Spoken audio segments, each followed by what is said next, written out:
Welcome back to another review. Sorry kung tatlong video to actually, na iisa lang yung damit ko at saka yung background. Kasi tatlong video finifilm ko, sabay-sabay sila para makasave ng time. Nabili ko to ng introductory price ng 299 pesos. Pero ang original price nito is 349 pesos. Yung na kinuha ko ay matte 5. So, yeah. Open natin. Nakasealed siya ng plastic. Okay, so ito siya. Nakasealed siya ng plastic niya kapag tinanggal yung plastic. So, ang cute niya, no? Parang lipstick siya, pero ano to? May doe foot applicator sa loob, I think. So, yeah. Okay, so ito yung itsura niya. Ito yung doe foot applicator niya. Orange nga. Color orange. Wow, I think bright yung pagka-orange nito. Ang kinagusto ko sa doe foot applicator ng mga lipstick ng Maybelline is ganito siya.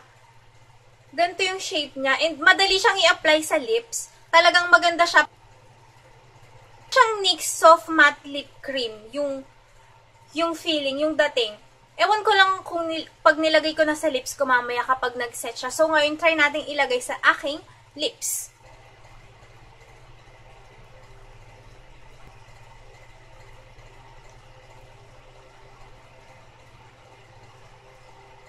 So, ito siya. As you can see, meron pa rin siyang konting gloss. Meron siyang konting kinta, pero hindi naman siya shiny. Hindi siya shiny. Yung coverage ng lipstick na to is medium coverage lang sa one coat. And red-orange yung color niya. Hindi siya talagang orange. Feeling niya sa lips, alam niyo yung parang may tingling sensation. Parang meron siyang lip plumper. Niya sa lips parang mainit na parang kinukurot yung lips mo. Hindi siya natutuyo. Andito pa rin siya sa lips ko eh. Pero kung tatanungin niyo ako kung ito ay kiss-proof, definitely hindi siya kiss-proof. Tignan niyo. Ayun. Hindi ito kiss-proof. Ano lang to, liquid lipstick na matte. Parang ano siya, semi-matte yung finish ng lipstick na to. And para sa akin, ang ganda niya. Parang hindi niya madadry yung aking lips.